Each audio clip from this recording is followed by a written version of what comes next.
We're so glad you're with us with my son, Zach Karskad, and Eric Lawley right there, our producer today. We're so thankful you're with us here on this Monday, the 17th day, 2025. We're so glad that God is speaking right now concerning these events in the world. And we have much to talk about. We talked about today, calm before the storm of January, because we have another budget crunch coming in January. So we want to talk about the issues that are going to affect that, as well as the Jeffrey Epstein files that are being released right now. We're going to talk about that in Israel with the affairs of what's going on there with Gaza, as well as Netanyahu coming to New York and a threat by Mamdani concerning him. And we'll talk also about the economy and what is in forecast for us. So welcome to the Pipeline Report. Let's get started.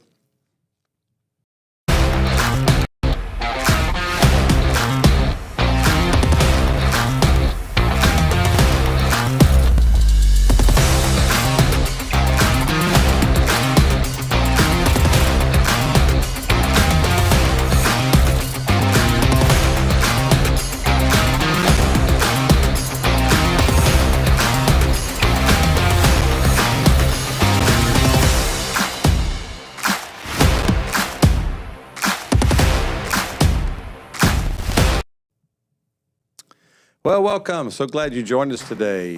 Glad to be with you. I pray you had a good weekend and that the Lord blessed you mightily. We have a great show today. We may not be as long, kind of quiet in the news, what's going on right now on the earth. But as always, we want to start with Israel, give you an update, what's going on there. There's so many things moving right now.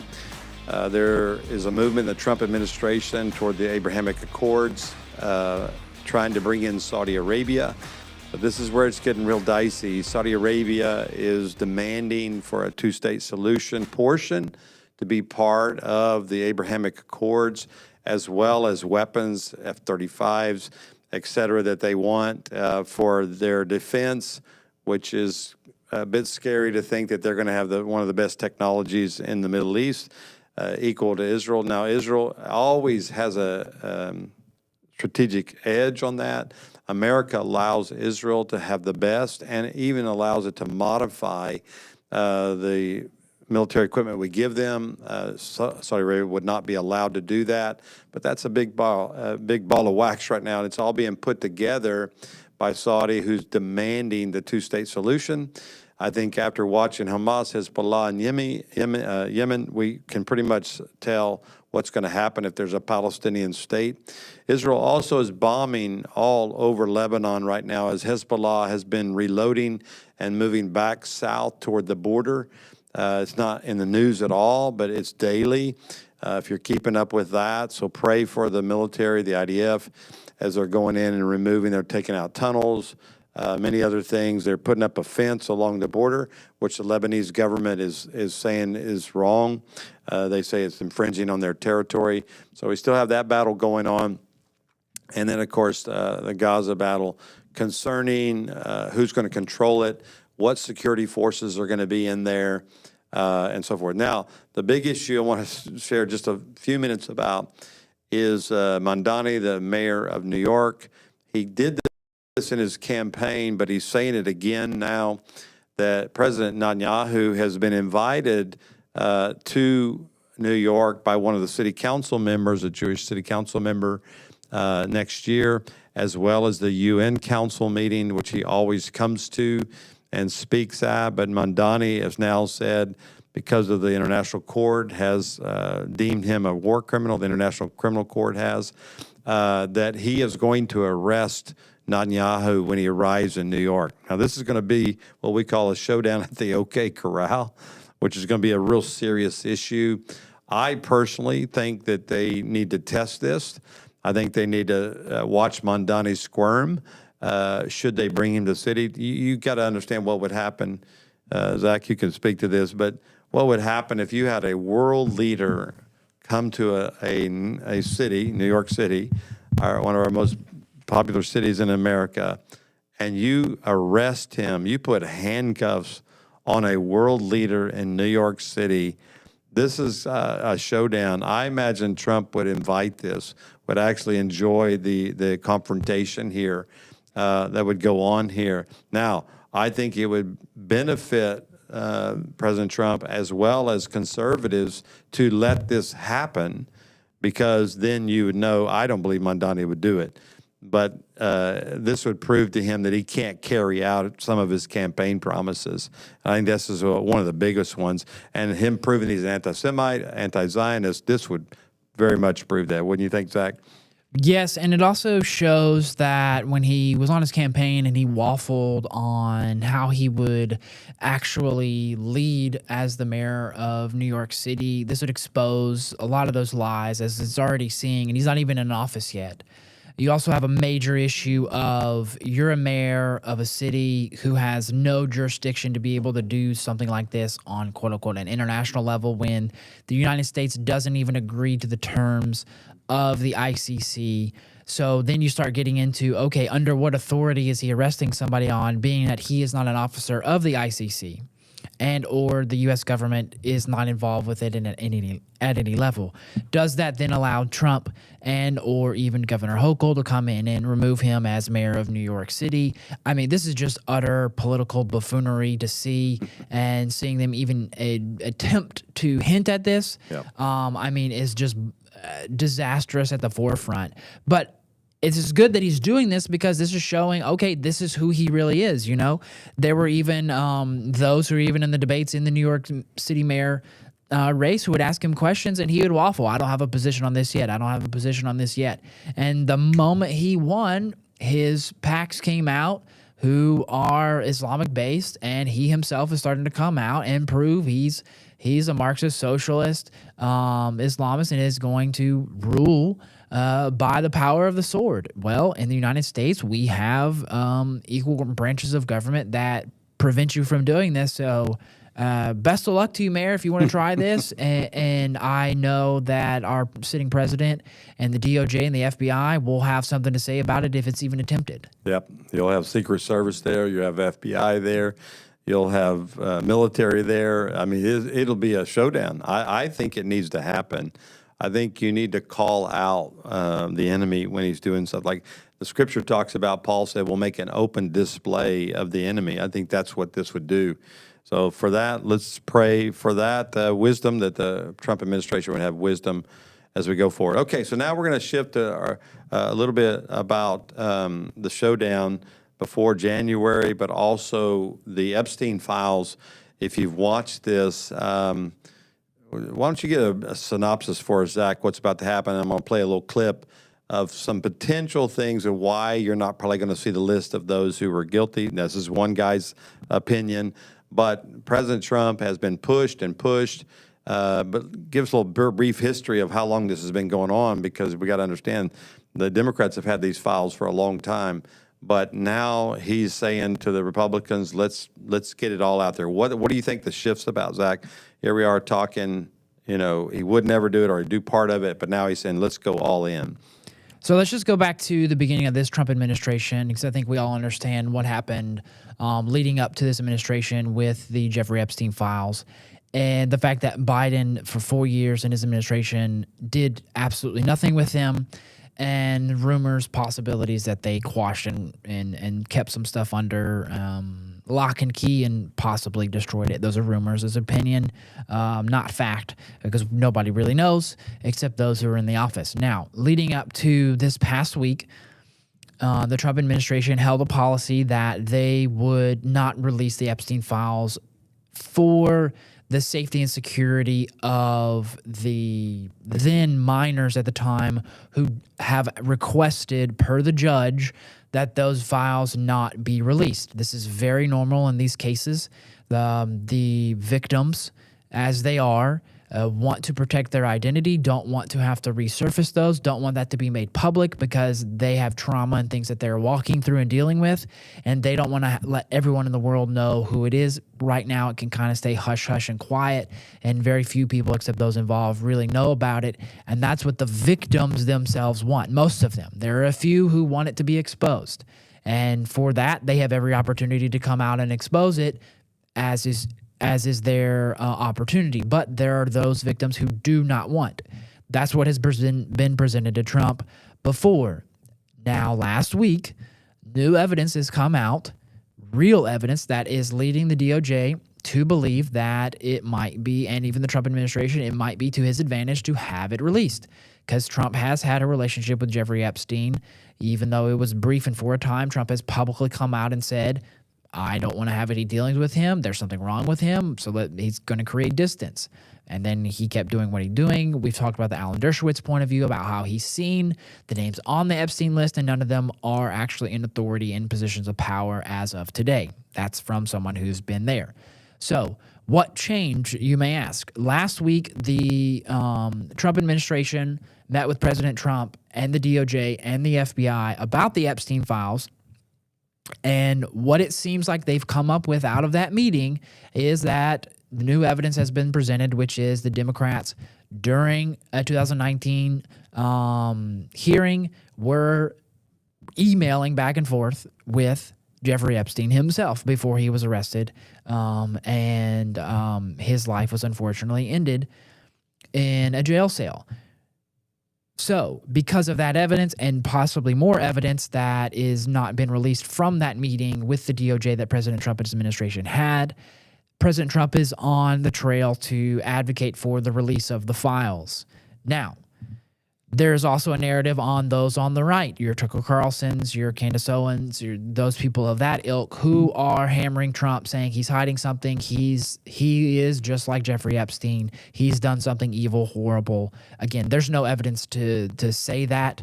Even before the Jeffrey Epstein list was made public, Trump had publicly distanced himself very openly because he said there's something wrong with that gentleman.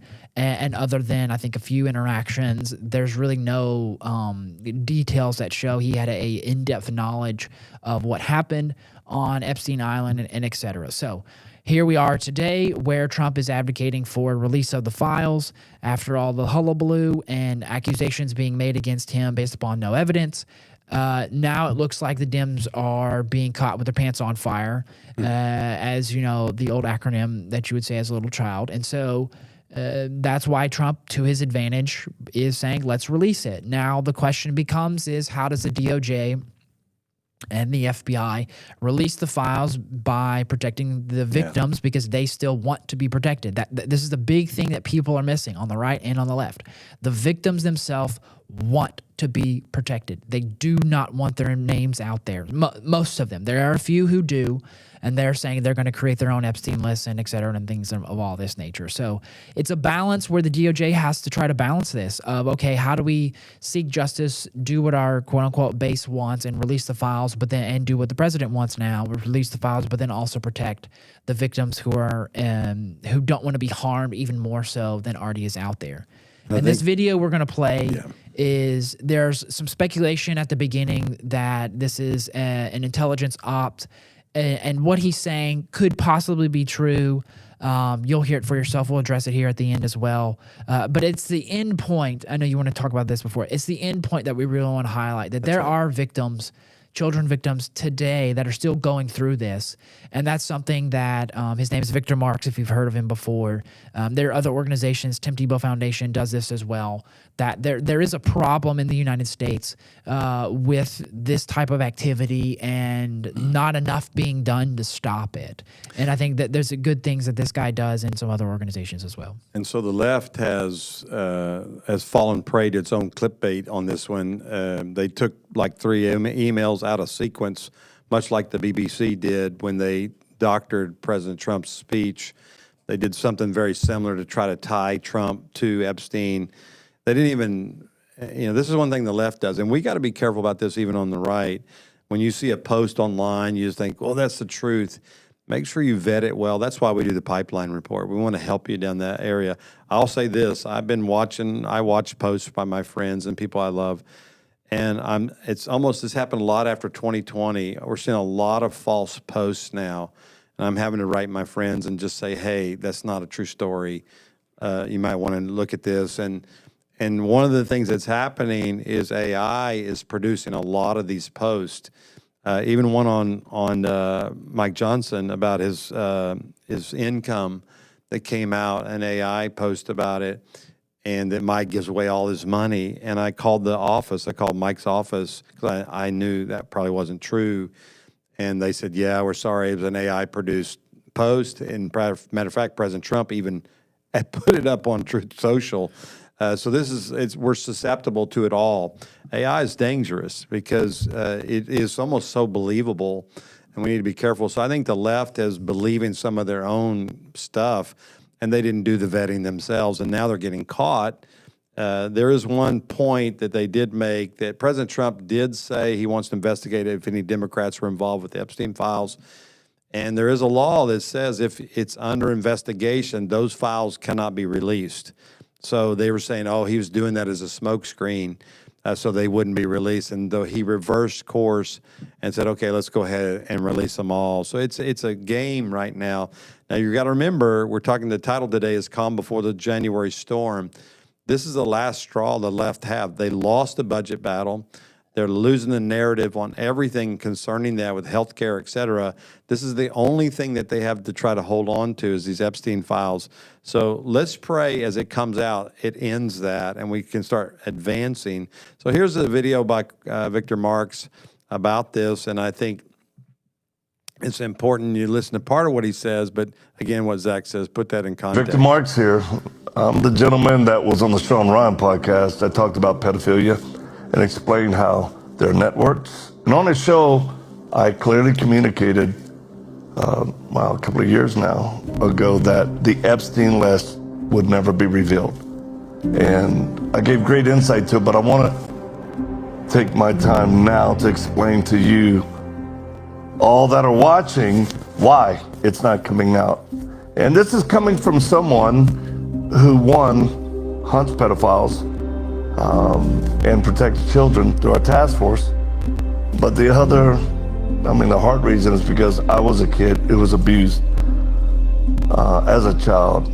So this is the reality that I want people to understand. And the reason why the Epstein list will not come out, like I've said from the beginning, is because it is an intelligence operation. The best form of currency right now for control and power in our world is videos or pictures of children being abused by certain adults. When you have those as leverage, you can control a person to make decisions that will shape nations and truly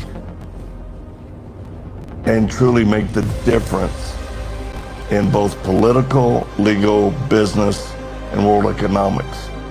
The moment you prosecute a pedophile that would be on that list, you lose the leverage on them, and you also risk them telling the rest of the story. So here's my advice. There should be righteous indignation. I have it. Many of you feel lied to, which you were, by our FBI and DOJ. But I'm telling you that those victims are now adults. And what you miss is what we do every day. And that's protect children in our country and around the world by those who are still doing the pedophilia, that are still abusing kids. And listen, I just want to say this, it's very important for you to understand, there are millions of children who suffer abuse.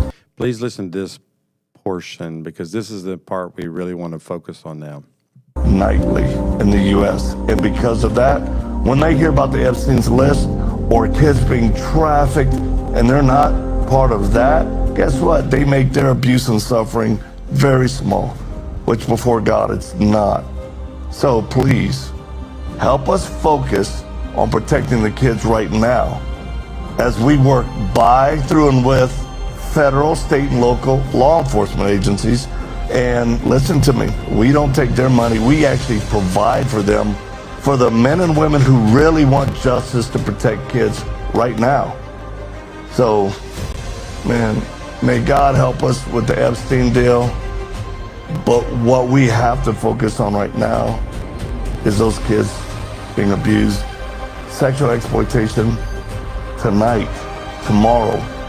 And that's why we've had over 50 MOUs signed, again with federal, state, and local law enforcement, for us to come alongside and provide for them to help them get the worst of the worst. So thank you, and we appreciate you. And please keep All Things Possible Ministries and Protecting Children's Innocent Task Force in your prayers. God bless you. So he has a ministry here that I think is important. I think another guy that does a great job is Troy Brewer over in Texas. You can check out his stuff. They've rescued, I think, over 11,000 children. He actually has homes for them after they rescue them. And there was a movie out about that down in Colombia where they rescued some of the children. And this is going on, and part of the illegal immigration problem in America, because much of the trafficking is occurring through that illegal trade. Matter of fact, in North Carolina, which Trump has just sent in the ICE, that is one of the highest trafficking states in America. North Carolina is. And so this is a part of what they're dealing with when we talk about this. Now, he makes a point there that we want to speak to a little bit about the political side. Now, I think it's conjecture at some level, but that could be true in the sense that they have leverage on these people. But that'd take a lot of work to bend somebody according to that. So I don't know what's going to come out in these reports, whether they're going to give the list or not. But the fact is that we do want to protect them, but also we want to protect those who are being trafficked even right now. The real question is, are those who are on the list, the perpetrators, still in office? Is the big question. Alan Dershowitz says they're not. Obviously, if it is an intel op, we'll never know. Okay, that's fair. But at the end of the day I think more so to his point is, what can we do about it right now? We can be angry about it. We can say, this person's involved in it. This person's not involved in it. But what is he doing as far as the president? Is he trying to stop this? Is he covering it up? Is he allowing these things to go on? And President Trump, the DOJ, and the FBI are doing everything within their power to stop things like this from happening. So whether he's on the list or a part of it, I think maybe we will know, maybe we won't know. Who knows? But if Trump was on it, why didn't Biden release it? And so, or at least the portion that Trump's on, you can say, well, Biden's on it or so-and-so's on it, the political allies. Well, if it's to their advantage, why wouldn't they, hold him to it? And if you're trying to prevent someone to get back in office, as the Dems were trying to do it to the best of their ability, why wouldn't they have just put that out there to prevent Trump from being elected and being looked at positively as a last term? So just basic logic of asking questions kind of makes that whole portion of that narrative fall apart. And it could have been the case back then when he first found out. But as time goes on, does it still hold up? Does it stand the test of time? Per Alan Dershowitz, somebody who's actually seen the list, unfortunately not this gentleman, he says no. So we have to go with what evidence is out there, and the evidence that's out there is what Alan Dershowitz says, as he was Jeffrey Epstein's lawyer for a season. And so that's what we have to go on. And could it possibly be true that there might be more names on the list that we know? Maybe, but we need evidence to show otherwise, and maybe he needs to release it. And one thing we can do is, hey, why don't we go ask those who were in the FBI and DOJ when Biden was in office? Why don't we go ask them, hey, why wasn't it released? Why didn't you release it? Why can't it be released now? Like, we can go ask those questions rather than just ultra criticizing the current administration, who's trying to, one, get up to speed on what's going on, not only with the Epstein files, but with everything else in the country, because you got to realize they took over the gambling case, as you saw with the NBA, and the other, countless other scenarios, and now with the Charlie Kirk assassination, dealing with that as well. So it's not like they are sitting around with nothing else better to do, and they're just not doing their job. No, they're doing their job, and they're getting to the bottom of a lot of issues. Another good one is Tim Tebow Foundation. This is one of the things they focus on. If you have a chance, go listen to the Sean Ryan podcast, the same one this gentleman's talking about in regards to when Tim Tebow was on. And if you're a father, it will make your blood boil with children. It's just the most debaucherous commentary that they're finding, and things that are out there that are happening within the United States. This isn't overseas, early 2000s, that was a big thing about this child sex slavery going on across Asia and Europe and et cetera, stuff like that. This stuff is happening here within the four walls of the United States, and it's something that needs to be dealt with. And it's sad. I think the left is using this for the showdown that's coming in January as well. They have no leverage. They're losing every battle. They feel like this is a way to cause Americans to mistrust Trump, that he's hide stuff. So therefore, we can't trust him on the budget. They're desperate. They have nothing to hold on to. The party's splintering. They're much like the Republicans were 4, 5, 6 years ago. No compass, no direction, no leadership. And thank God that Mike Johnson and others have come in. Thune, President Trump have now brought leadership. But the left is in the place the right was in just a few years ago. So on CNN yesterday, there was also they talked about this topic. Here's another view. Again, I don't want to read too much into it, but do you see this as a lame duck moment, as it were, that the president's power over House Republicans is waning?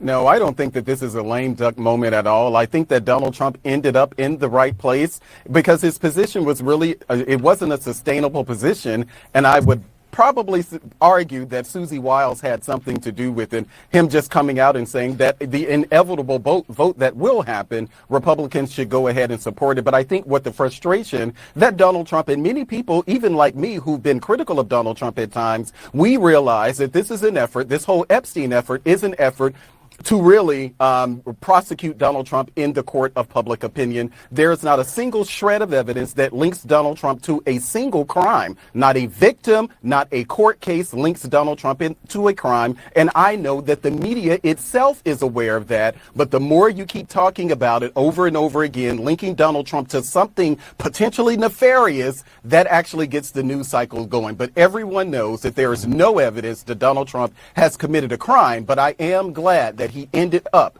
in this same space. This isn't about Donald Trump. We don't know what's in those files. He's created the belief that there's something about him in there because he won't release them. This is about those women and girls who were victimized and raped and assaulted and getting the facts out there. Donald Trump is making it about Donald Trump. This is about the survivors, and we need to focus on that. I want to shift gears to Nick Fuentes. Go ahead. Okay. Well, let me I was just going to say that's a very... Yeah, I just want to say that that's a very nice narrative that it's not about Donald Trump. If it were about Donald Trump, the 20,000+ pages that we have so far would mention someone other than one single person. This isn't about concern for the victims. This is about Donald Trump for sure. Don't tell me I'm... So I think good point made by the analyst there, calling her out on her stuff. And of course, she fights for those victims. I celebrate that. But what we're seeing here is in this battle that they are making it about one person when there are many, many victims. There are many people that are involved here because the Dems have nothing else to hold on to. And so that's the battle. So we'll close that topic out. We're going to move to the economy now. Where we're headed with the economy. President Trump yesterday shared, and Bassett talks about this battle that's going to come down in January, which is we're going to have to go through this whole budget process again. So let's pay attention to this. Here's what the president said yesterday, as well as Bassett. The White House wants to pivot its messaging to the economy and what it can do to reassure Americans things aren't as bleak as many people believe.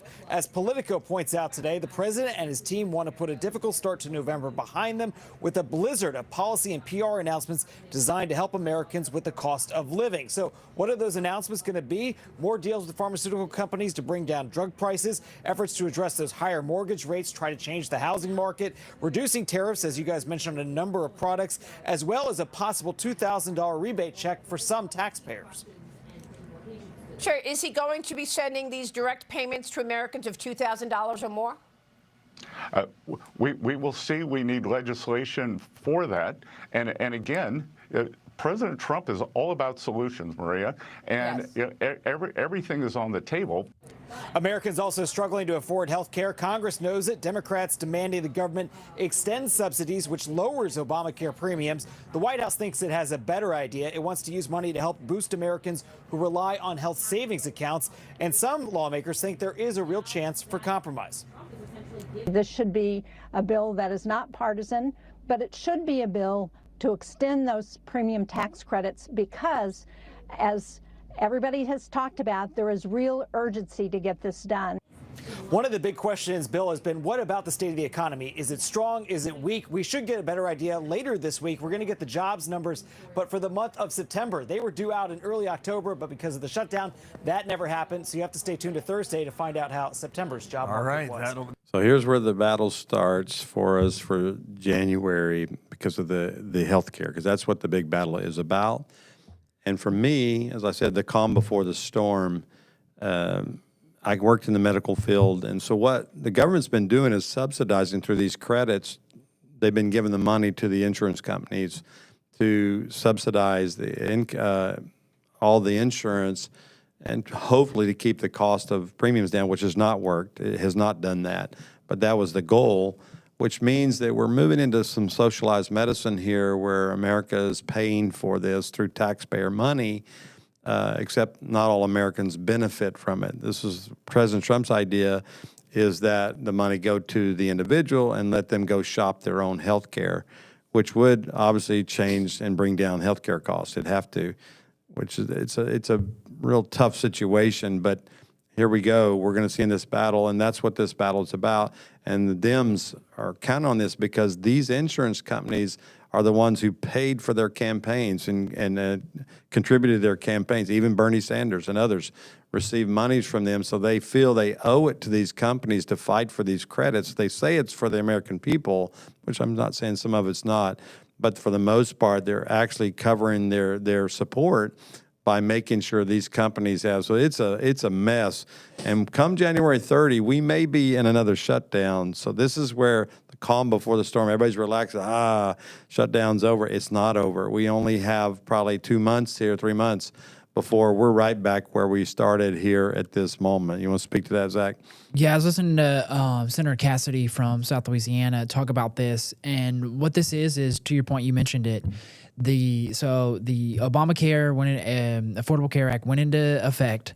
That gave people coverage, but what they're trying to prevent from going back on the budget is the stimulus packaging that was put on during COVID by the Biden administration, which is basically a doubling down of Obamacare and Affordable Care Act, which raises the prices. And to your point of it goes directly to the pharmaceutical or the insurance companies rather than to the consumer. So the consumer doesn't get to make the choice, which basically takes the power of the purse out of the hand of the consumer and puts it into the hand of the insurance company, and then they therefore can raise prices. And if you remember back to Trump's first term, he was trying to and started to get to the point of having medical care costs be public so you can know and choose all the way through and what's going to happen and everything. And what the Republicans and the Trump administration are working on is putting a plan together that, like you said, gives the money directly to the consumer so they can put it in their health savings account and their PPO, whatever type of insurance they want, go shop for it. And that way the insurance company doesn't necessarily know where that money's coming from, whether it's a private company or the government in and of itself. And then therefore it basically makes it an open marketplace to where these insurance companies have to put their best foot forward of lowering their costs because these people, whether it be from a private insurer or private company or public company or taxpayer dollars, the consumer now has the power of the purse to say, I only have, $2,000 a year to spend, or, $150, whatever it is, whatever their deductible or premium, everything that they have. So then go start shopping around from different companies. So now they have to actually start competing for consumers again, rather than just being handed consumers and handed money from the government because they think it's a good thing.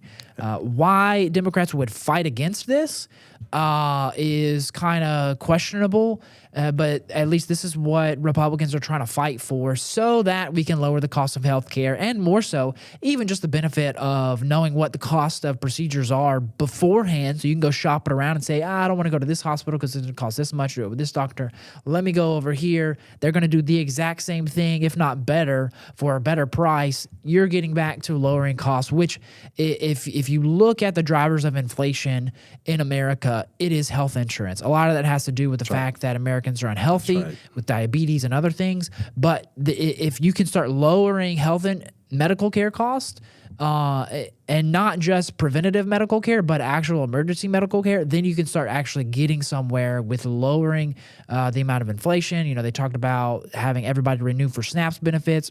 Okay, that's very good in my opinion. And so now you're starting to see the ball roll of getting us back to a consumeristic society to where you're not turning over the means of production to the government, which i.e. is communist and socialist. And Newt Gingrich just did an op-ed on this very thing that Zach just said, that healthcare is the number one issue driving the economy, especially with individuals, because they're paying so much. And it's a single number one cost of small businesses and industry, because they provide a lot of that for their employees. Now, on the medical side, if you keep squeezing them, and of course the Dems want to have a single payer. They want to have one healthcare system that everybody pays into. And we know that watching the world, watching England, Canada, other countries that have socialized medicine, healthcare goes down. Your survival rates go down in healthcare. I talked to a physician recently talking about a local CEO at a hospital that because of cost, they wanted to do what they call DNR, do not resuscitate, on all Medicaid patients, which means if they have a heart attack while they're in the hospital in long-term care, that you just let them die. Withholding health care for them because, hey, they're draining the system, they're spending too much money. I talked to our former Congressman, John Fleming, who was a physician, and he worked in the Trump administration, and he said he called Obamacare death care because there were death councils that decided what care you withhold. So this is what happens in socialized medicine. And this is what the Dems want. So this battle in January is huge, because if we let them win on this battle and we cave, I say we, those who want to see capitalism grow in the healthcare industry, then what's going to happen is you're going to have to know Jesus better, and I think we should anyway, and that we should be praying for health and watch our healthcare. But it's going to get really, really scary here, what could happen in January. And then, of course, I think one of the good things that came out of the stoppage was the SNAP benefit issue. We went from 17 million people under Bush to 42 million under the present administration through all those years, because Bush had a plan, Star Parker and others who were part of that, where you worked yourself off of welfare and food stamps and you got into a working program, and it got people off the system. Now, fortunately, we're going to see a reapplication for everybody on SNAP now, but last week, the Agriculture Commissioner, Brooke Rollins, shared this about the uncovering. They interviewed 29 red states and said, what's going on with your SNAP program? And this is a report from that. And 20 plus others did not, and we're suing. We're in a litigation right now. But of the 29 that complied, what we have found is staggering. 500,000 people getting benefits 2 times under the same name. 5,000 dead people. 80% of the able-bodied Americans, meaning they can work, they don't have small children at home, they're not taking care of an elderly parent, they can work and they choose not to work, of course, because they're getting significant benefits from the taxpayer. So this light, Laura, that has now been shined on what is perhaps one of the most corrupt, dysfunctional programs in American history, that we are working now. Very big announcements coming next week on this. We are cracking down. We now have a plan to fix it, and we're really, really excited about doing that for the American people. So here's what's going to happen. The SNAP benefits, so I'm muted there. The SNAP benefits here, if you're on them, you're going to have to reapply and see that you're approved. I thought what she said, 80%. Now, this is 29 states that were reviewed. They were all red states. Can you imagine what's going to happen when they get the blue states reviewed?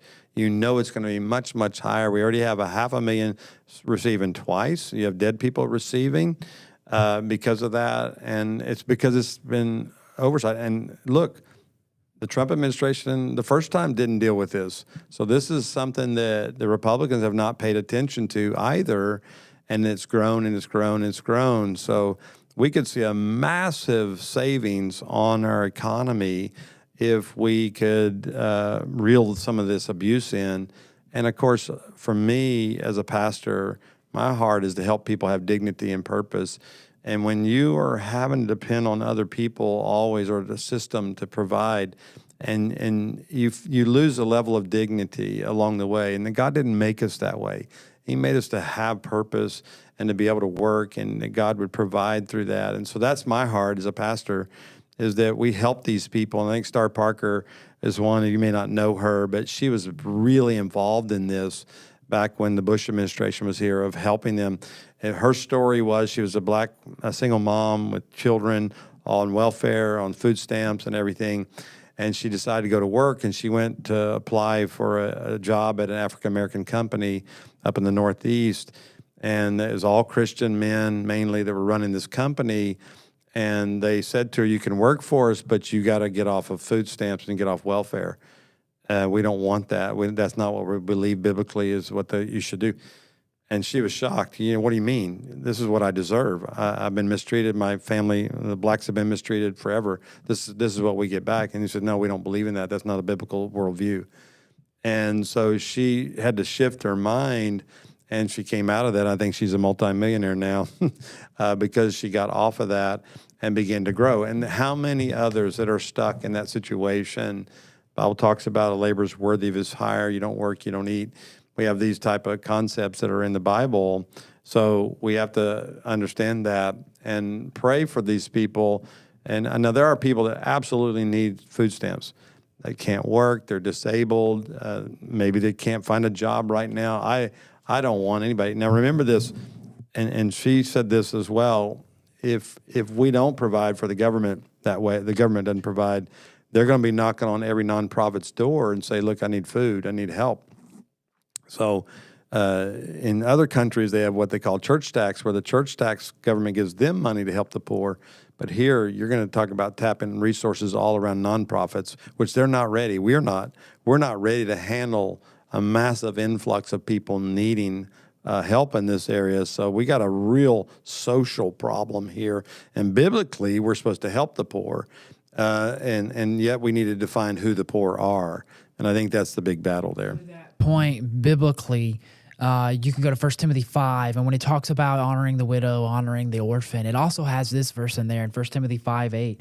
It says, but if anyone does not provide for his house, and especially for those in his own household, he has denied the faith and is worse than an unbeliever.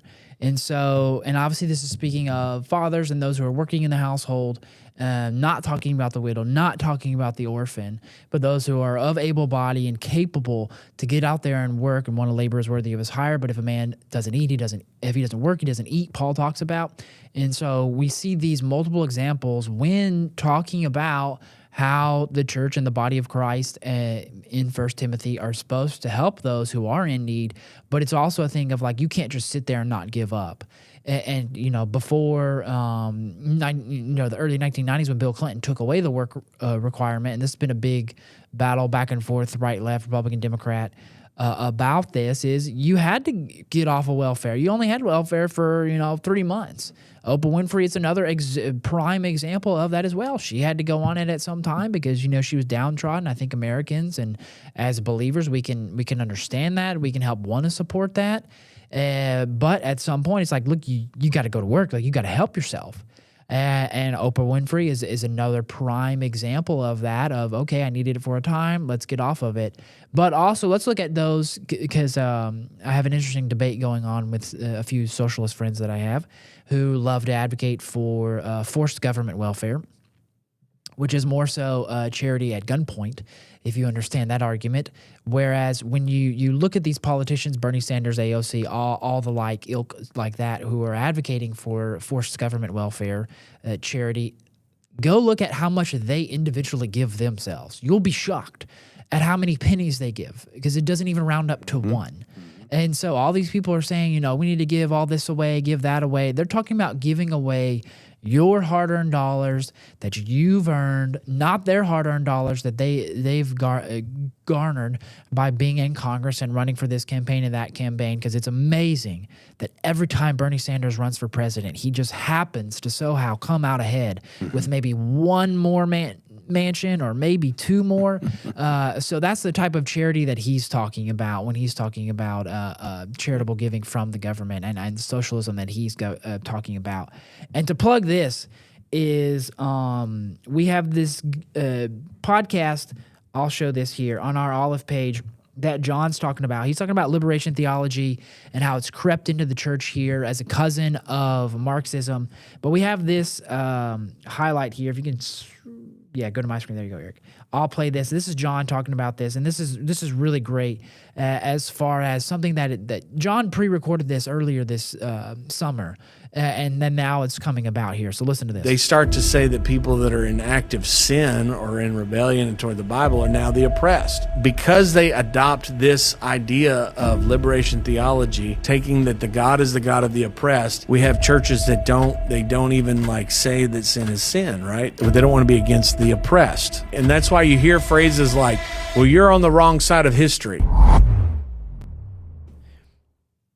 They start to say that people that are in YouTube.com and look up Aleph School of Ministry in our podcast. I'll put the link for this below in Facebook, YouTube, and Rumble for this specific episode that John talks about this, and he dives into this at a deeper level than what we're looking at. And the reason we wanted to talk about this is because the Family Research Council, along with, the Barna studies, George Barna, have partnered together to put forward a religious liberty study and talking about how the church, and more so views those within the church, view social issues and worldview.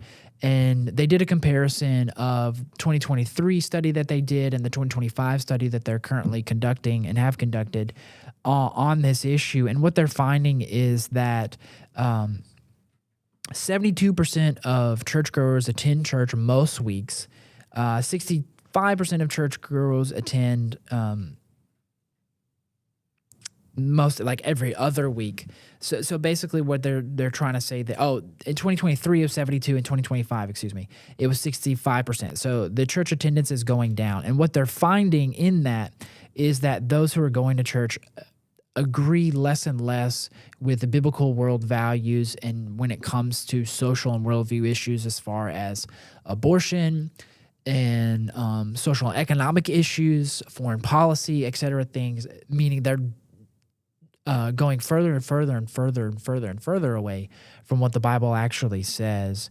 And the reason I highlight those comparisons there and talk about that is because John talks about how the root issue of where this came from in the church and why we need to understand it and actually deal with it. Because if we're not able to understand where it came from, we don't understand what the reality is here. And the description on this video says, what's the difference between the 1960s civil rights movement versus the Black Lives Matter organization, modern feminism, and even LGBTQ HDTV activists?